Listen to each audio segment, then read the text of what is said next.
In the world of fashion, there are innovators, there are rebels, and then there are visionaries. Paco Rabanne, born Francisco Rabaneda Cuervo on February 18, 1934, in the Basque region of Spain, was all three. His life is an odyssey of resilience and relentless creativity, a journey from a childhood marked by war to a career that transformed the very fabric of fashion, often by abandoning fabric altogether. Through metallic dresses, daring ideas, and a flair for the mystical, Rabanne didn't just break the rules of fashion, he rewrote them. His story is one of contrasts, of tragedy and triumph, the physical and the metaphysical, the traditional and the futuristic. Rabanne's early years were forged in the fires of the Spanish Civil War. His father, a Republican colonel, was executed when Paco was a young boy, a traumatic loss that forced his mother, a seamstress, to flee with him and his siblings to France.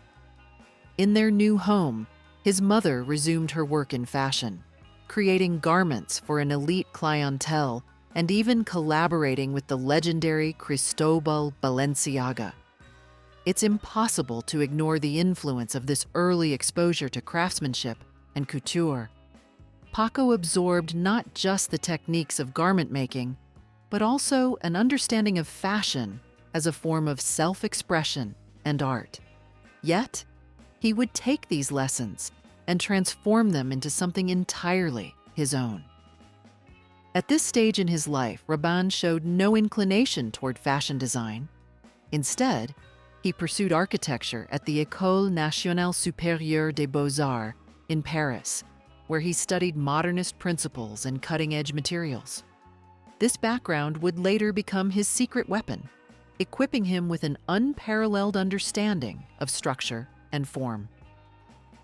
During his time as a student, Rabanne designed accessories, buttons, belts, and jewelry as a way to earn extra money.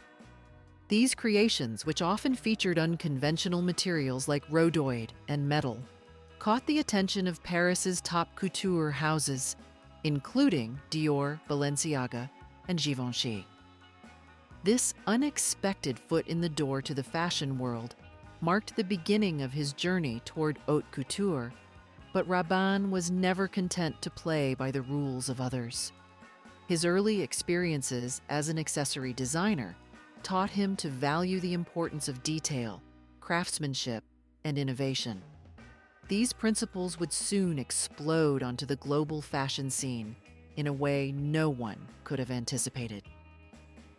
In 1966, Paco Rabanne presented his first collection, 12 Unwearable Dresses in Contemporary Materials. It was both a declaration of intent and a challenge to the fashion establishment. Using metal, plastic, paper, and other industrial materials, Rabanne created dresses that were more sculptures than garments. Some critics dismissed his designs as gimmicks, but others recognized them as a radical departure from the norms of haute couture. These were clothes that could have been pulled from the pages of a sci-fi novel or the set of a futuristic film. Rabanne's use of unconventional materials was not just a stylistic choice. It was a statement about the future. He once said, "I have always been fascinated by the idea of progress. I wanted to create clothes for tomorrow, not yesterday."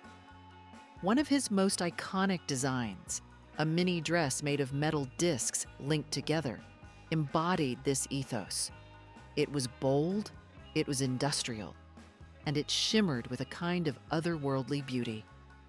Celebrities and socialites clamored to wear his creations, and he quickly became known as the enfant terrible of the fashion world. The 1960s were a time of profound cultural change. The space race between the United States and the Soviet Union captured the world's imagination, as did the era's science fiction films and literature.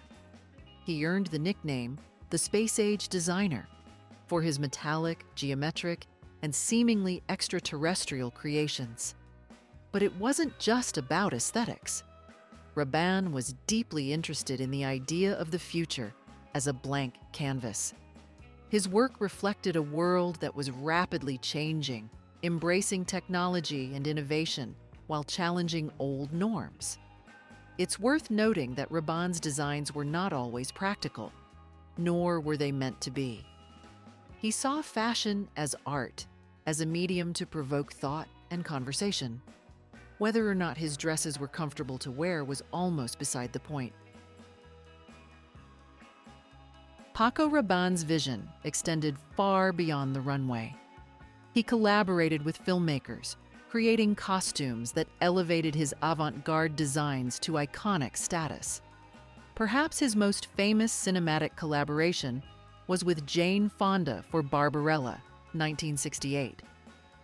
The film, a cult classic, was a campy sci-fi romp that featured Fonda as a futuristic heroine. Rabanne's costumes, gleaming, metallic, and unapologetically daring, were integral to the film's aesthetic. They showcased his ability to merge fashion and storytelling, proving that his designs could transcend the runway. His connection to the art world was equally strong. Salvador Dalí, the legendary surrealist painter, was a friend and admirer. The two shared a love for the fantastical and the unconventional, and Dalí once famously called Rabanne the second greatest genius in Spain.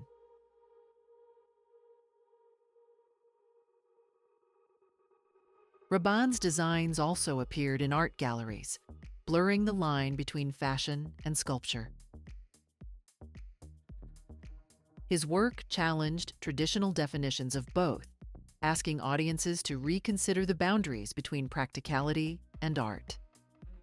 While Paco Rabanne is best known for his fashion, his perfumes have arguably had an even greater impact on popular culture. His first fragrance, Calandre, launched in 1969, was groundbreaking in its minimalist design and unconventional scent. It was a reflection of his futuristic ethos, combining metallic notes with floral undertones to create something entirely new. The success of Calandre paved the way for a series of iconic scents, including 1 Million and Lady Million, both of which became global sensations. These fragrances, with their striking gold packaging and bold marketing campaigns, embodied the luxurious yet rebellious spirit of Rabanne's brand. Perfume allowed Rabanne to reach a broader audience, bringing his vision into the lives of people who might never wear his avant-garde designs. For many, his scents became a symbol of confidence, daring, and individuality. Paco Rabanne's fascination with the mystical was a defining feature of his personality. He was deeply interested in numerology, astrology, and the occult, often incorporating these themes into his work. He claimed to have memories of past lives, including one as an Egyptian priest, and believed in the power of spiritual energies. These beliefs sometimes sparked controversy. In 1999, Rabanne made headlines when he predicted that the Russian space station Mir would crash into Paris and destroy the city. When the prediction failed to materialize, it cemented his reputation as an eccentric visionary. Yet, his mysticism was also a source of inspiration. Rabanne saw fashion as a way to connect the physical and the metaphysical, to create something that transcended the material world. This perspective added a layer of depth to his work, making it about more than just aesthetics. Paco Rabanne retired from fashion in 1999, but his influence remains profound. His bold, experimental approach paved the way for designers like Alexander McQueen, Iris van Herpen, and Thierry Mugler, who have similarly embraced unconventional materials and futuristic aesthetics.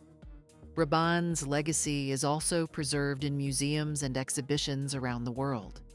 His work continues to captivate audiences, reminding us that fashion is not just about clothing.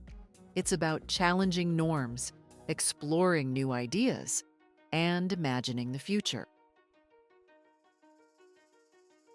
One of his most enduring contributions to fashion is the idea that it doesn't have to be bound by tradition.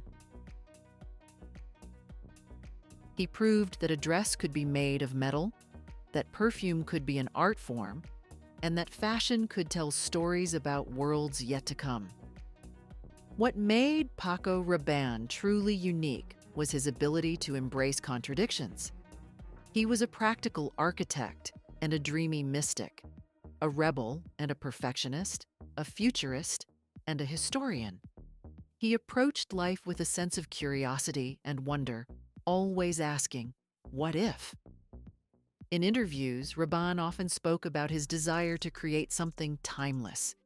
He wasn't interested in following trends or catering to the demands of the market. Instead, he wanted to create pieces that would resonate across generations. His life, marked by war, displacement, and reinvention, shaped his fearless approach to creativity. He understood that beauty could emerge from chaos, that innovation often requires breaking the rules, and that the future belongs to those bold enough to imagine it. Paco Rabanne was more than a designer.